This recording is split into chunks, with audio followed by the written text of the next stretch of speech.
terrible story I told You want to just tell it again? No, I'll clean it up somehow. Just do it again. Yeah, hell yeah. I'm going to try it one more time just to be a goof. Welcome to this episode of the Cool Dad Shirt Podcast.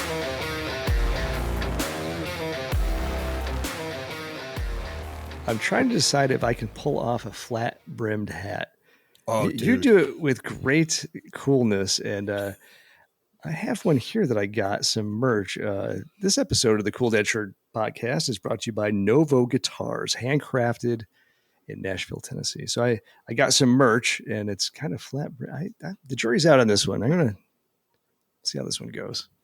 It's a nice looking hat. It's a quality hat. Yeah, I love it. The flat rim hat usually looks a little better if the cap part is slightly oversized as well. Okay. You might want to look for something they refer to as a trucker hat. That's going to typically be front. Yeah. It's going to have a larger front that sits up higher, so the flat rim won't look as exaggerated and out of place. That's it's a tip. Fashion It's a advice. tip. Yeah. No, thank you. Yeah. You know, Kara's not our only fashion consultant around here. That's right. She might be the best one, but she's not the only one. Only one. Yeah. We'll give it a run, see how it goes. I'm back in the studio, back in the proper location after some changes in the previous episodes. Better lighting, better sound, feeling good. You're looking good, and yeah, you're more sprightly this evening for sure. Well, the power just came back on at my house after tremendous storms yesterday. You and I got off the phone, and just moments later, some serious weather came through, and I went just about 24 hours with no power. It came back on about 2 hours ago, and up and ready to go. Well, you look great, Rich, despite the power outage. Thanks, buddy. It's had no effects on you physically. We were able to weather through, yes. No damage outside of your house? No, our house was fine. Nope. The next door neighbor had a tree down, and we're not sure the source of the power loss, but somewhere here in the neighborhood. What always happens, so I live in an old 1950s neighborhood. The super cool thing they did, there's no wires or lights down the street. They actually put all the power lines behind the houses. They're elevated on poles, but they're all behind everyone's house. You don't see anything as you go through the neighborhood, which was super, super cool. The problem with that is what keeps happening on my side of the street. I think we have more trees over here. So when damage occurs, we lose the power, and it's very difficult to look across the street to people watching TV in wonderful air conditioning. Did you have that going on? Yes. Or the dead of winter, you see like this warm glow from the neighbor's house. You're like, I think I need a hotel room.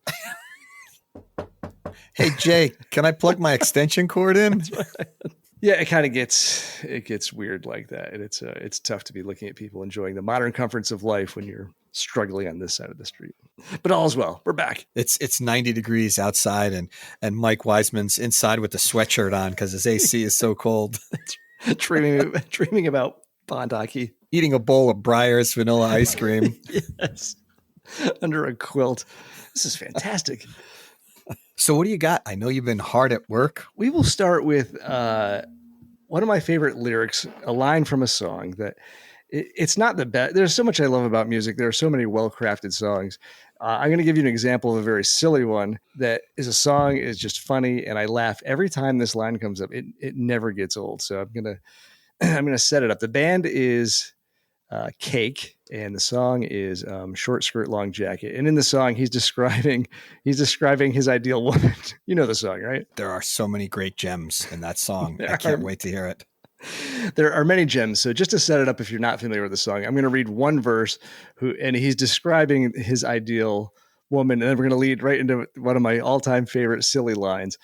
So one verse goes, I want a girl who gets up early. I want a girl who stays up late. I want a girl with uninterrupted prosperity who uses a machete to cut through red tape. And then the next line, with fingernails that shine like justice.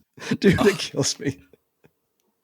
I laugh every time that part of the song comes along. There are so many great words in there and lyrics. You almost think to yourself, they could have spread those out amongst like 4 or 5 different songs, but they packed them all into one awesome tune, right? The song is so funky with this killer guitar riff. There's a trumpet at the end. Yeah. The trumpet out of nowhere.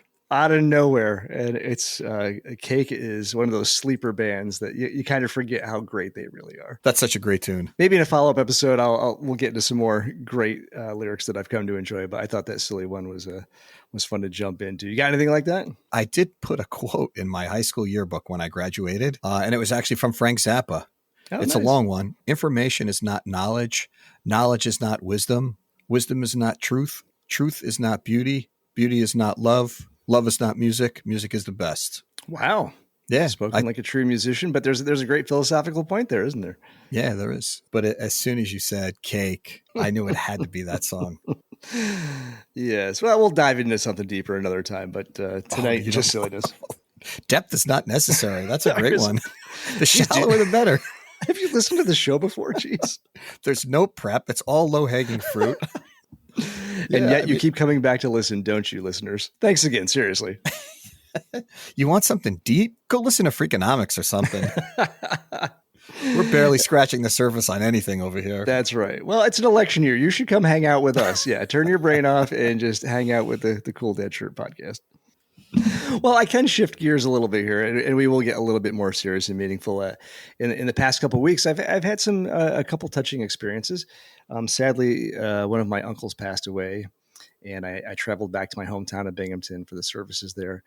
I don't get back there very often, and I was able to reconnect with a bunch of cousins that I grew up with, and even having not talked to them in a million years, there's something magical about childhood cousins, like your buddies and your pals that you grew up with, and just instantly reconnecting, instantly feeling those feelings of family, even though we're practically strangers after not hanging out for a couple of decades. And I just wanted to reflect back on how wonderful that was. I made a point to get some photos with them and share them and try to dig into some meaningful conversations. And it was a special moment, despite the circumstances. And everybody says, oh, you only see people at weddings and funerals. And sadly, that was the case here. But it was very special. Shout out to all my cousins. I have millions of them. And it was great to see a bunch of them. Yeah, I'm sorry for the circumstances. I noticed as we get older, when I travel back home to where I grew up, there is something more deeper I feel every time I go back there. You know, naturally, those are your roots, where you were born and where you're growing up. It becomes extremely nostalgic and reflective anytime I kind of happen to head back. Yeah, and my next story is kind of shifting gears from a nostalgic looking back to the past to looking to the future. A couple of weeks ago, my daughter Janet and Evan were here with brand new granddaughter, and they're doing an amazing job. I've never seen more chill parents. They are doing a great job. But they hung out for a little while. We went for a little neighborhood walk like we did when my kids were younger. And as we returned to my house, it was just starting to get dark here, and it was the end of June, early July, which is prime firefly season. And Jana said, I want to let's all go out back and just enjoy. I have wetlands behind where I live. And this time of year, it is just a spectacular light show of fireflies. And that really struck me too. It was coming off the heels of the funeral, shifting gears into kind of passing the baton. There was 3 generations represented at the edge of my lawn, looking at the fireflies. And that was truly, truly a special moment. It's one of those times in life where you're like, hit the pause button and soak this up. Like this needs to be burned into your brain. And it was very special. I'm sure you've toured your kids around the town that you've grown up in. Yes. When they were younger, I actually took them I went to school in Plattsburgh. I took them through the school where I hung out. We went through, they were really young when my parents still lived there. So they didn't have a lot of recollection of actually being in the house that I grew up in. But I think a number of years ago, we were back there and got to see, I'd point out all the funny, silly stuff. But it doesn't have the same impact on them. No, and they're holding back the mockery and clinging to as much respectability as they can muster, while being extraordinarily bored. Yes, especially in comparison to where we live now. At my house, there's like one grocery store, a gas station and a half, and a post office. Yes, and Daryl's house, right? And Daryl's house. That's right. That's a reference to Live from Daryl's House. Daryl Hall of Hall & Oates. He's got that show. Yeah, in your hometown. Yeah, that's a big landmark in my town. That and James Earl Jones. Dude, that's legit cred. Those are 2 superstars. He used to speak at our high school a lot. Shut up. Is that true? Yeah. He used to come for graduation and give speeches during graduation. As Darth Vader? No, as himself, as himself. But I will tell you a couple stories. He used to come in the paint store that I worked in all the time, and we'd always help him out to the car. I'm sure you'll remember this car. He used to pull up in this old brown, it was an AMC Eagle. It was a brown AMC Eagle. That It was is probably hysterical. like an early 80s one. And he'd come to the paint store and buy some paint. Early 80s, he was a couple Star Warses in. Yeah. In He was- fact, a friend of mine worked at a deli and he ordered a sandwich. And my friend asked him if he wouldn't mind repeating the order, but at the end say young Skywalker. And he did. It was like, I'll have a turkey sandwich on a hard roll, young Skywalker. oh that is hysterical. Holy cow, did they pay him? Was Darth Vader paid scale? Was he making like $7 an hour? How is he driving an AMC to the deli? No, he had a really nice a Hummer. He had, when those big giant H1s came out, just for driving around town and heading down to the paint store where we worked at. Yeah, he would just take this old AMC Eagle. He does seem like a regular guy. Actually, I can totally see that. It's very regular, like regular pants, regular shoes, a shirt. That's awesome. Yeah. What a great story. I'm going to do a segue like you. Speaking of goldfish. Perfect. You're the master at those. Have you ever had to replace a fish for your kids? Yes, when they were very, very young. Yep. I think we've all been through that as parents. My niece went through that recently, and she called upon my older daughter to try to save the life of their existing betta fish. How do you save the life of a? Well, she thought that maybe there was something wrong with it that could be healed. So okay. My older daughter is pretty knowledgeable. So she tried to treat the water and the fish to see if it was something that she could cure. But the fish ultimately and unfortunately passed. She was going to go and replace it before her kids knew. And I sort of joked. It's a classic story. So I said, you know what? Tear the Band-Aid off now. Just tell them it died. I said, before you know it, you're going to have a bigger fish tank. You're going to have a saltwater fish tank. You're going to have a rabbit and a dog running around the house. Of course, I was kidding. I was not making fun of her and the sick fish or not being sensitive to the situation. But I think as parents, that's something we do, right? You want to spare their feelings. You replace it with another fish. And then that fish dies. And now you need to get a bigger tank with bigger fish. And the next thing you know, you got a dog and a rabbit running around your house. That's the logical progression. That totally right. Did we ever talk about the death of a guinea pig at my house? No, that's a much bigger animal. Yeah, this is a crazy story. So we went, the girls and I were going down to Florida. We actually drove down to Florida to see my parents, and we had a guinea pig. Guinea pig's name was Sparkles. So we asked the neighbor to come over and just check on it. Guinea pigs are relatively low maintenance. You just kind of keep the food and make sure the water's there and stuff like that. So I think day 2 of a week's vacation, I get a call. I get a call from my neighbor, Sarah, who checked in, and she is struggling to utter the words that Sparkles has passed. So this is winter break. It's the middle of February. And she's like, I feel terrible. And I said, listen, no. These things happen. She was all tore up. She was, what do I do? What do I do? And I, in a panic, I don't know. I'm like, yeah. Toss her in the freezer. We'll deal with it when we get back. Really? Yes. The freezer? Well, we're going to be gone for like 6 more days. I don't know what to do. Right next to the frozen chicken cutlets and the ice cream. Oh, it's a callback to a previous show. Well played, Mike. Well played. It's just to the left of the guinea pig. Just like I said, I'm not ruining vacation. I'm not bringing this up until the very end. We are about an hour outside of Albany pulling up. And I said, hey, I got a message. I found out that, while we were gone, Sparkles died, and we'll be home soon. And there's lots of people were upset, and others were upset, and tears and everything. Totally understandable. And they're like, well, where is she? And I'm like, well, we had to come up with something. I said, I don't know if it was a great idea, but we have her. She's she's she's right next to Walt. There's Sparkles and there's Walt and there's Austin Powers. And only one of those three came back to life, and it was not Sparkles.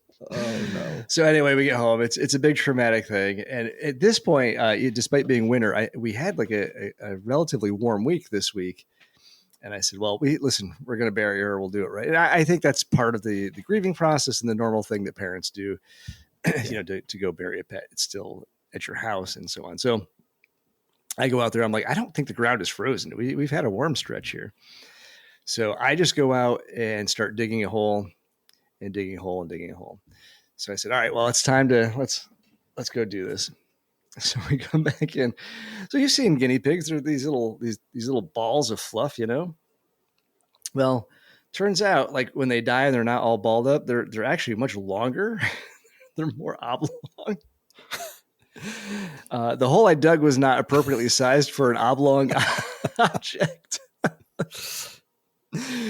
So we went out and we wrapped it in like a towel and started to put it in, and this frozen block of guinea pig would not sufficiently go into the hole. More digging? Or did you make it work? Yeah, I started digging, but the ground was kind of frozen. And I said, how about I just call you guys back in like 20 minutes? Let me take care of this. Back in the house.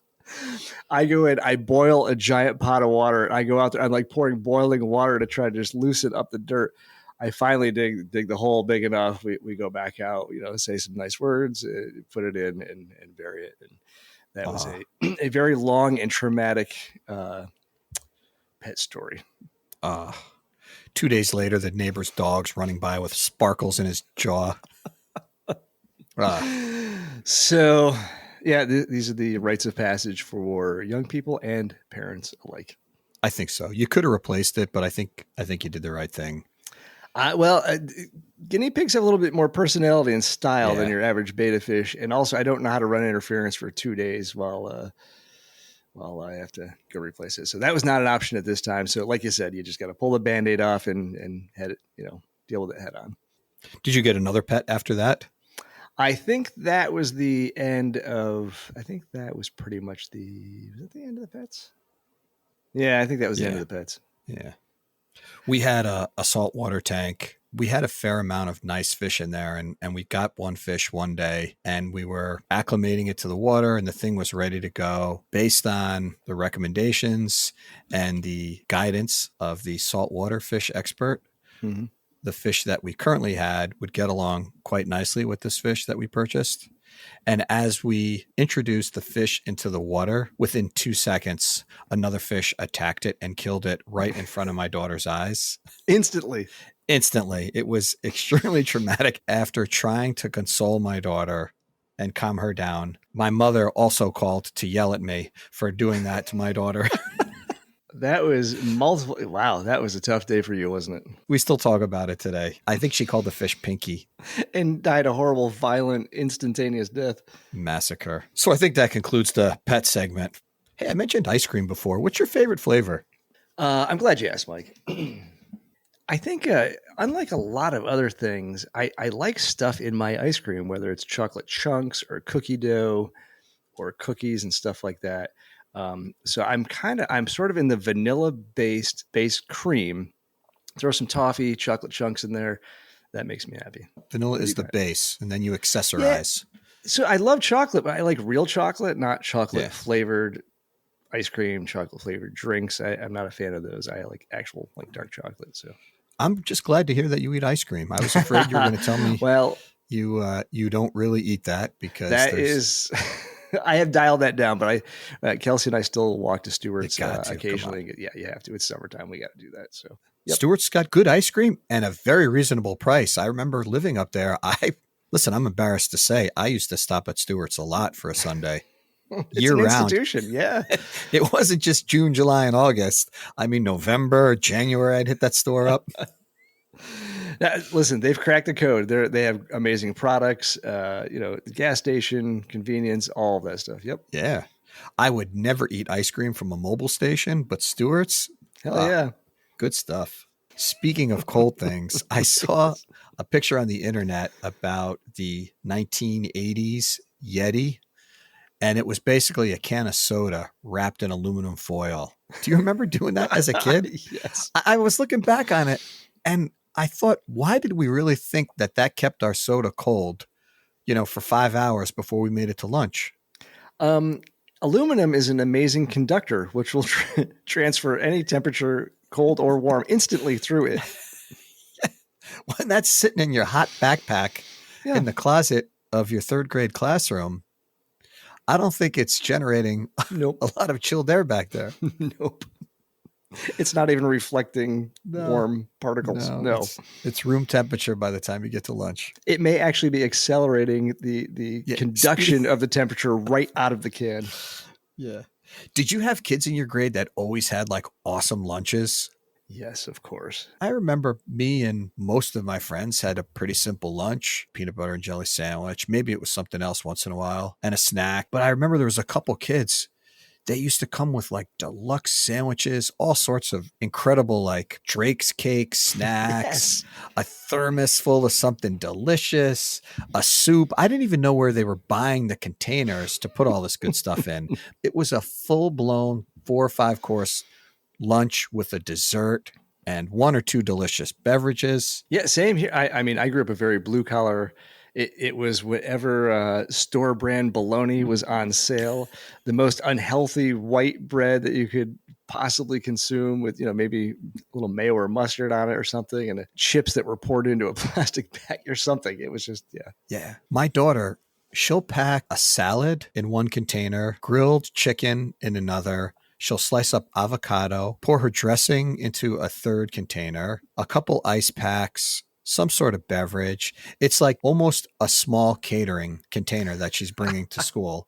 And then she sits and then she'll go through the whole prep of assembling it. And this is very common with her and her friends. Wow. Life sure has changed in the past generation, hasn't it? Yeah.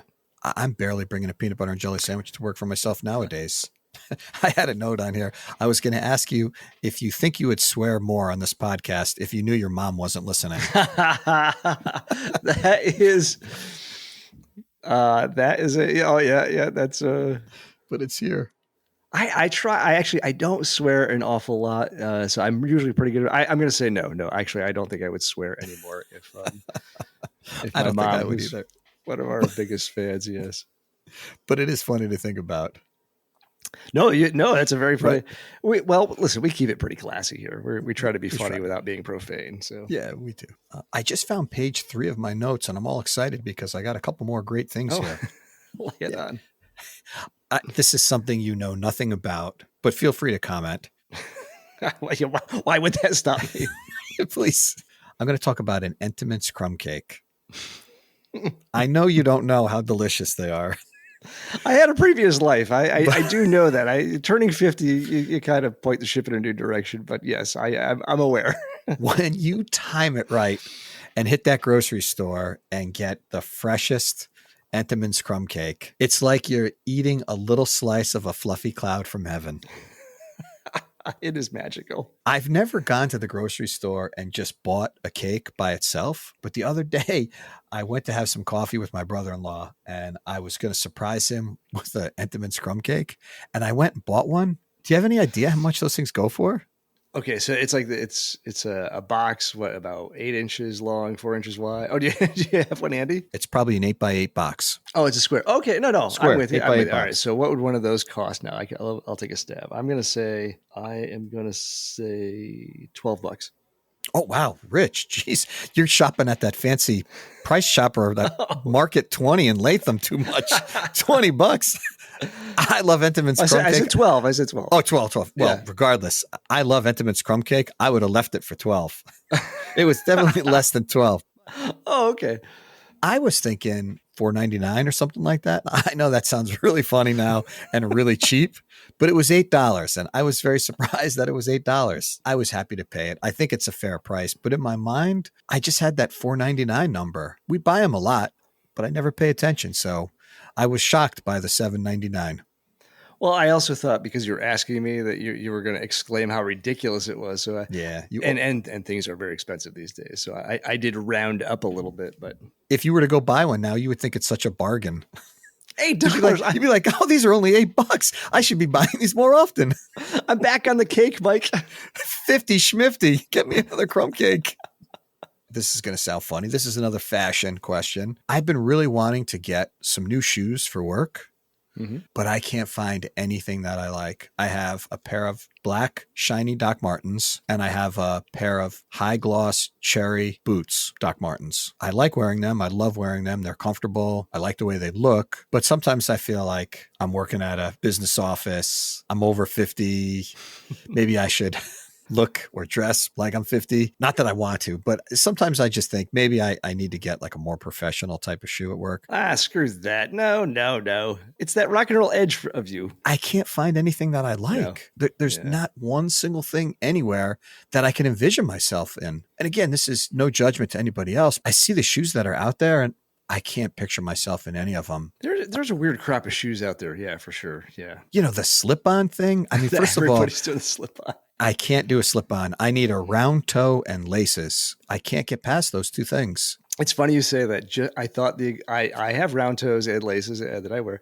And just today I noticed I work in a very engineering heavy environment. And those people are all about simplicity and lots of generic slip-ons around the office where I work. Couldn't imagine the slip-on or the pointy toe. That's the other thing. I'm too short for pointy toes. I mean, first of all, I would look unbelievably foolish with the pointy toe. Just way too short because the shoe has to have like an extra 3 or 4 inches past your toes to get to that point. I get mocked all day. So those are all out. I like the round toe anyway, and I got to have laces. So it's very limiting. I wish I was industrious enough to design a shoe based on what I would feel most comfortable in and sell it to maybe the 6 or 7 other people that feel the same way as me. No, I hear you, man. I hear you. So I have more. I don't know if I should save it for the next show or just get it off my chest. Dude, this has been a killer show. I think you sit on those. I don't know if I can, Rich. Bring it on then. If we have to split up the show, we split up the show. Go for it, man. I got to hit you with this one. I'm going to just show you. This is another callback. I hope you can see this. Wait. For Dad's podcast. For Dad's podcast. And I don't know if you can. It's olive oil. It is the olive oil from Starbucks. They got some in. My daughter brought it home and she said, Dad, now you can add this to your coffee and try it like Rich. Oh, now you're upset that your daughter listens to the episodes. I don't know if I'm going to have the nerve to try it. I might just dip it in some Italian bread, but I'll see just to get a little taste of it on its own. I don't think I'll add it to the coffee, but I'm curious. Well, try it first. Yeah, that could be, for all we know at Starbucks, that could be a space age polymer in that little container. It's going to be 1 molecule away from plastic. You know it. That's right. Exactly. Oh, you got to tell me. I have 2 other topics. Go ahead. I remember them both. I think I remembered one of those, and that was the part that you needed for your car and the story and the journey you went on with a spectacular ending to that story. So as you know, my dad has this 2002 Cadillac Eldorado, which is in amazing shape. It only has 44,000 miles on it. So recently, we had a couple issues and we didn't know if they were related or separate. So we called a couple Cadillac dealerships thinking we'd have the best chance of a knowledgeable mechanic working on it. And both refused to work on it just based on the Cadillac's age. So they recommended another shop, which was called Mariners Auto and Truck Repair. So I gave them a call. Super friendly guy answered the phone. He said he'd be happy to take a look at it. After we got it towed there, he discovered there was a couple other things wrong with it. So the oil pressure sensor was one, which was not a big deal. That was a part that he could replace. But the big issue was the power steering coolant line. And this was something that he would have a lot of difficulty finding a replacement for. He told me that he said, not a problem. He'll make one up for us. He's done it before. He's going to make the part. Yeah. So I didn't really know what to expect. When he said make the part, I thought it was something small that he could machine up. He finished the job. He called up. He finished it really quick, called up and said, your car's ready. So when we went to pick it up, we paid the invoice. As I was leaving, he asked if I wanted to take a look at it. So I said, sure. And again, not expecting it to be as significant as it was, we opened the hood up and there's this whole new, beautifully engineered copper coil. As a comparison, it almost looked like an old still. You know how you would see that copper line Oh all yeah, coiled, yeah. but it was beautifully engineered. And he said, yeah, this is the power steering coolant line. And I was taken back. First of all, I've never known any mechanic to be somewhat of an engineer. He was proud of his work and took pride in it. And at that point, I was very grateful that I showed interest to look at it, because he really took time to make it and design it so it looked nice and functioned as it should. Amazing job by Mariners Auto. I love when craftsmen get excited about their work.